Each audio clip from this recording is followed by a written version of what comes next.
Hello दोस्तों, मैं बीना भट्ट आप सबका स्वागत करती हूँ अपने यूट्यूब चैनल इतिहास अध्ययन में। जैसे कि 4 वीडियो अपलोड कर चुके हैं हम, उसी तरह ये वीडियो भी हमारा पुरातात्विक स्रोतों के अंतर्गत मुद्राओं पर आधारित है, क्योंकि हम सब जानते हैं कि इतिहास अध्ययन के लिए मुद्राओं से भी हमें बहुत ही महत्वपूर्ण जानकारी मिलती है। तो उसी पे ये आज का मॉक टेस्ट उसी पर आधारित है। तो आइए हम सॉल्व करते हैं। क्वेश्चन नंबर 1, भारतीय मुद्रा शास्त्र का जनक किसे कहा जाता है? आपके सामने ऑप्शन है Cunningham, John Allen, James princess. भारतीय मुद्रा शास्त्र का जनक जेम्स प्रिंसेस को कहा जाता है। आपका सी ऑप्शन सही है। अगर यहाँ पे ये पूछा जाए कि भारतीय मुद्रा तत्व को व्यवस्थित रूप देने का श्रेय किसे है, तब यहाँ पे सही होगा कनिंघम। किंतु अगर क्वेश्चन में रहता है कि भारतीय मुद्रा शास्त्र का जनक, तो जेम्स प्रिंसेस को कहा जाएगा। अब आइए हम क्वेश्चन नंबर 2 देखते हैं। आहत मुद्राओं की सबसे बड़ी निधि कहाँ से मिली है? ऑप्शन है अमरावती, बी ऑप्शन है भरतपुर बयाना, सी ऑप्शन है सतारा। तो इसका सही उत्तर है अमरावती। आहत मुद्राओं की सबसे बड़ी निधि हमें अमरावती से प्राप्त हुई है। भरतपुर बयाना है, ये इम्पॉर्टेंट ये भी फैक्ट है, क्योंकि भरतपुर बयाना से सबसे बड़ी निधि मिली है, पर वो गुप्त शासक से संबंधित है, ना कि आहत मुद्राओं से। और कहीं कहीं ये इसी तरह के ऑप्शन जब होते हैं एग्ज़ाम टाइम में, तो हम कंफ्यूज हो जाते हैं, क्योंकि भरतपुर बहुत बार हम लोगों ने पढ़ा है, तो किंतु वो गुप्त शासकों से संबंधित निधि है।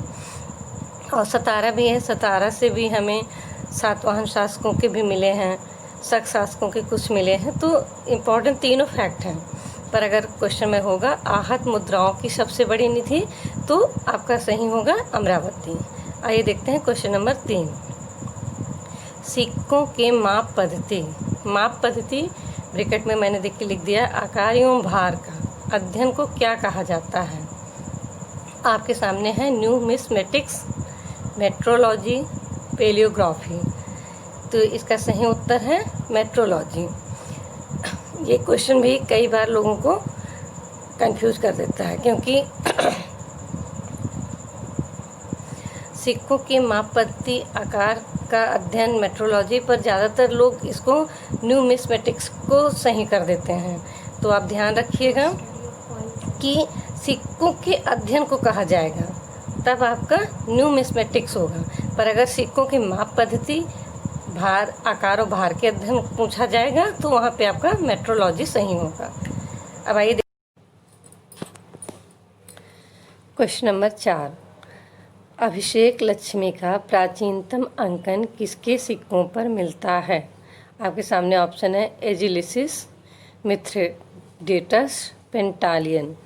इसका सही उत्तर है एजिलिसिस। अब आते हैं क्वेश्चन नंबर 5। वर्गाकार चौकोर मुद्रा का प्रवर्तक कौन है? आपके सामने ऑप्शन है मिंडार, डेमेट्रियस, एंटीमेकस। इसका सही उत्तर है एंटीमेकस। अब आते हैं क्वेश्चन नंबर 6 पे। भारत में सर्वप्रथम किस हिंद एवं शासक ने द्विभाषी एवं द्विलिपि सिक्कों का प्रचलन किया? ऑप्शन है पेंटालियन, एंटीमेकस प्रथम, डेमेट्रियस द्वितीय। इसका सही उत्तर है डेमेट्रियस द्वितीय। अब यहाँ आप देख रहे होंगे चौकोर मुद्रा का पूछा जाएगा, प्रवर्तक तो एंटीमेकस होगा। पर क्वेश्चन नंबर 6 में देखिए द्विभाषी द्विलिपि सिक्कों का प्रचलन पूछा जाएगा, तो डेमेट्रियस द्वितीय होगा। अब देखिए क्वेश्चन नंबर 7, पहला हिंद एवं शासक जिसने अपनी मुद्रा पर ब्राह्मी लिपि को स्थान दिया। ऑप्शन है डेमेट्रियस द्वितीय, अगाथोक्लीज, यूक्रिटाइडिस। तो इसका सही उत्तर है अगाथोक्लीज। पर अगर यहाँ पे पेंटालियन भी होगा तो सही होगा, क्योंकि इन दोनों की मुद्राओं पे ब्राह्मी लिपि को देखने को मिलता है। तो यहाँ पे जैसे ऑप्शन सिर्फ अगाथोक्लीज है, पर अगर बता दिया आपको कि अगर नहीं हो, उसके जगह पेंटालियन हो, तो वो भी सही होगा। अब देखते हैं क्वेश्चन नंबर 8। द्विभाषी एवं द्विलिपि सिक्के बंद करने का श्रेय किस कुषाण शासक को जाता है? ऑप्शन है बिम कटफिशेस, कनिष्क प्रथम, कनिष्क द्वितीय। जैसा कभी हमने क्वेश्चन में देखा कि किसने स्टार्ट किया था, द्विभाषी द्विलिपि। अब यहाँ पे पूछ रहा कि किसने बंद किया, बंद करने का श्रेय किसे जाता है। तो इसका सही उत्तर है कनिष्क प्रथम।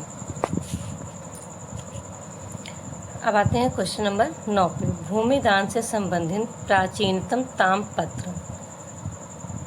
पाट गड्डीगुड्डम लेख, करहाटक ताम्रलेख, सहगौरा ताम्रलेख। यहाँ पे भूमिदान अगर ऑप्शन में होता कि प्राचीनतम ताम्रपत्र तो सहगौरा होता, परंतु यहाँ पे पूछा गया है कि भूमिदान से संबंधित प्राचीनतम ताम्रपत्र, तो उसका सही उत्तर है पाट गड्डीगुड्डम लेख। और यह लेख किसे है, इसे ये फैक्ट भी मैं आपको बताना चाहती हूँ। यह इक्ष्वाकु शासक चांथमूल का अभिलेख है, ताम्रपत्र लेख है। अब आते हैं क्वेश्चन नंबर 10 पे। उत्तर भारत का प्राचीनतम भूमिदान ताम्रलेख किस शासक का है। आपके सामने ऑप्शन है कलचुरी शासक ईश्वरदत्त, गुप्त शासक कुमार गुप्त का बैकग्राउंड ताम्रलेख, वर्धन शासक हर्षवर्धन का मधुबन ताम्रलेख। इसका सही उत्तर है कलचुरी शासक ईश्वरदत्त का ताम्रलेख। अब यहाँ देखिए, वहाँ भूमिदान ऑप्शन में आप देखें क्वेश्चन नंबर 9 में है कि भूमिदान से प्राचीनतम, परंतु यहाँ पे हम क्वेश्चन नंबर 10 में सॉल्व कर रहे हैं कि उत्तर भारत का, सभी संपूर्ण भारत से संबंधित नहीं है यह उत्तर भारत का सिर्फ प्राचीनतम। तो ये है कलचुरी शासक ईश्वरदत्त का भूमि ताम्रलेख। तो दोस्तों ये रहे पूरे 10 क्वेश्चन। इसी तरह के और 10 इम्पोर्टेंट क्वेश्चन के साथ हम कल मिलेंगे।